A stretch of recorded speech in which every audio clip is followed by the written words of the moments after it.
Matindi ho itong banggaan ng Senado at ng House of Representatives.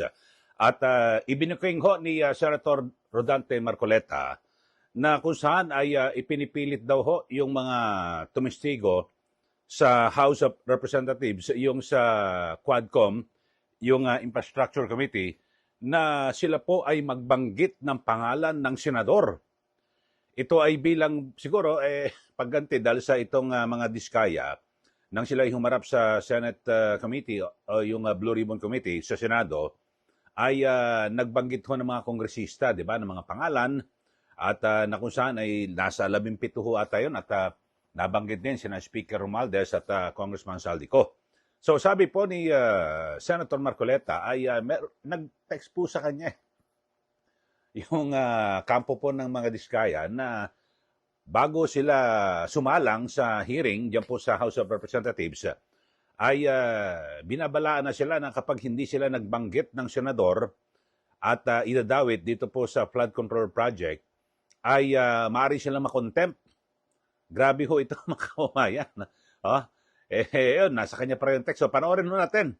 Ito hong pagbubuking sa kanila ni Senator Marcoleta na kung saan ay parang pinipressure at yung yung mga diskaya at maring iba pang resource person para tumuga, kumanta at kung sino man ang senador na posibleng sangkot dito po sa flood control project. Panoorin po natin itong pahayag ni Senator Marcoleta. Ganun po ba kaya kalakas ang loob nila na sila-sila lang, mga contractors at saka yung mga opisyalis na yon? Wala po kayang mga politiko sa loob, sa likod nila? Sana po matukoy yung tunay na mga proponents para po yung walang kasalanan ay hindi po nadadamay. Mahirap po na magbanggit sila ng pangalan dahil ito pong nagbabanggit ng pangalan ngayon ay galing lang sa amin kahapon at napatunayan ngayon na bilyon-bilyon ang ginagasta at magdadamay siya. At meron pong nag-text sa akin sa magitan ng emissary, ng abogado ng Diskaya, Mr. President. Meron po palang isang congressman, kanina pong nag-hearing sila, nakausap yung abogado ng Diskaya. Kailangan, meron kayong matukoy na senador sapagkat makokontempt kayo. Nasa akin po yung text message, Mr. President. Sa mga tweet, gusto lang nilang magpangalan. Hindi po mabuti yun. Kailangan po, sa tulong na rin po ni Senator Lacson, total naumpisan na yung mga contractors, naumpisan na itong mga kawani at opisyalis ng TPWH na talagang kandidato na po talaga sa impyerno. Matukoy po talaga kung sino-sino po yung palaging kausap ni Yusek Cabral na sila po yung sindikato dito. Para po yung walang kasalanan ay huwag pong madamay. Maraming salamat po. O yan po, napanood nyo ho at talagang binabanggit ho ni Senator Marcoleta na talagang grabe ho, no? Bilyon ho at dapat talagang ipagpatuloy ni Senator Ping Lacson bilang bagong chairman ng Senate Blue Ribbon Committee yung pag-iimbestiga at siyempre meron namang expose, no? Privilege speech si Senator Lacson na kung saan grabe ho kung magpatalo. Nasa bilyon na ho na ipatalo ng mga opisyal po ng DPWH sa casino. Grabe ho, napakatindi ho talaga, no? Kasi yung pera, kumbaga sa hindi naman nila pinaghirapan at dumadaan sa kanila. At siguro, sa paglalaro rin po sa casino, alam nyo, meron na sila mga peking ID na ginamit. At na kung saan ay ang ginagawa ho nila, parang nilalabhan na rin po nila yung mga pera. Diyan po sa, di ba, alam ba, pumunta ka sa casino. Bibili ka kasi ng mga chips, di ba?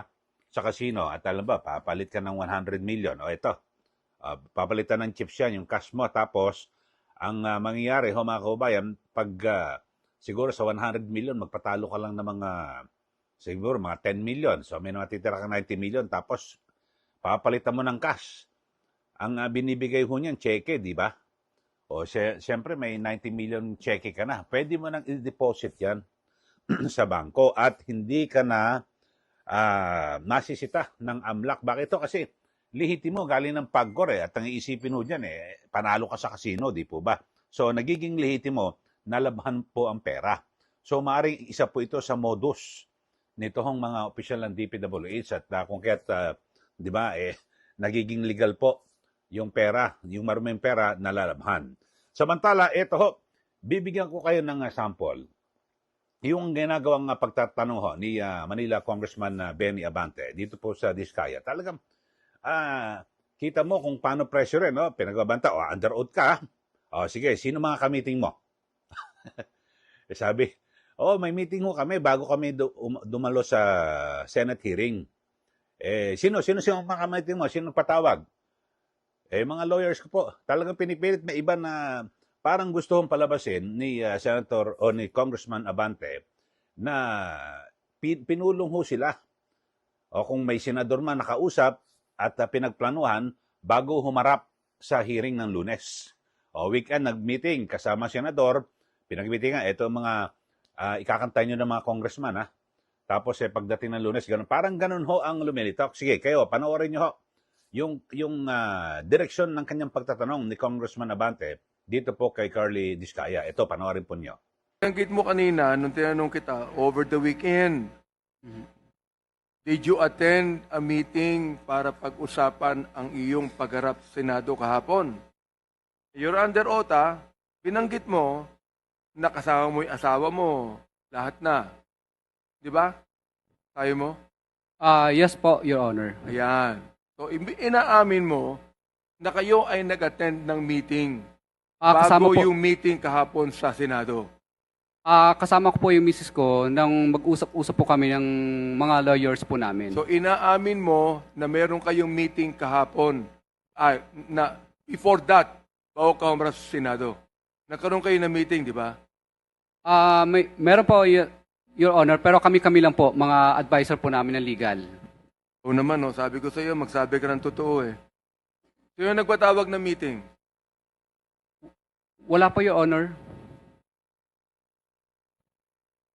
now, of course, you both know na napakabigat ng kinakasangkutan mo ngayon.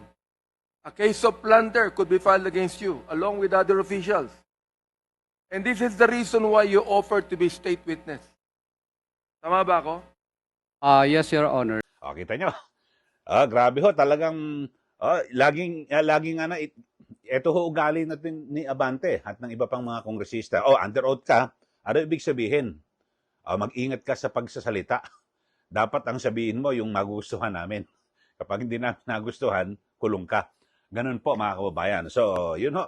At pero sa haba-haba man ng mga tanong, wala po siya napiga kasi normal lang naman ho sa isang halimbawa, yung kontraktor na siya po nadidiin dito po sa isyong ito, makipagpulong sa kanyang abogado.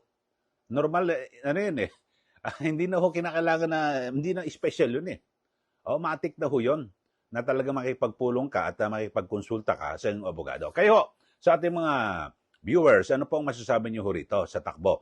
Kasi parang lumilitaw na pinipressure yung mga testigo. At yung sabi nga ng mga Diskaya, sinabi, binalaan sila na pag hindi kayo nagsalita, nagbanggit ng senador, baka makulong kayo. So, ito ho kaya, hindi natin sinasabing kung yan po nangyari, ito ho kaya ay posibilidad na nangyari dito po kay Bryce Erickson Hernandez, yung dating Assistant District Engineer, na kung saan ay kanyang ikinanta at idinawit. Ito po si Senator Jingo Estrada at Senator Joel Villanueva. Ito ho kaya. Tanong ko rin lang ho mga kababayan kasi mahirap naman ang mahusga na sabihin yan ay idinikta lang ho ng mga kongresista. So yun lang ho ang malaking katanungan. Kaya sabi nga ho ni Senator Marcoleta, pwedeng ganyan na maaring napilit kasi parang ganun po ang direksyon ng mga kongresista sa kanilang ginawang pagdinig. Parang gustong gumante sa Senado. Dapat magbanggit din ng senador. Yun po.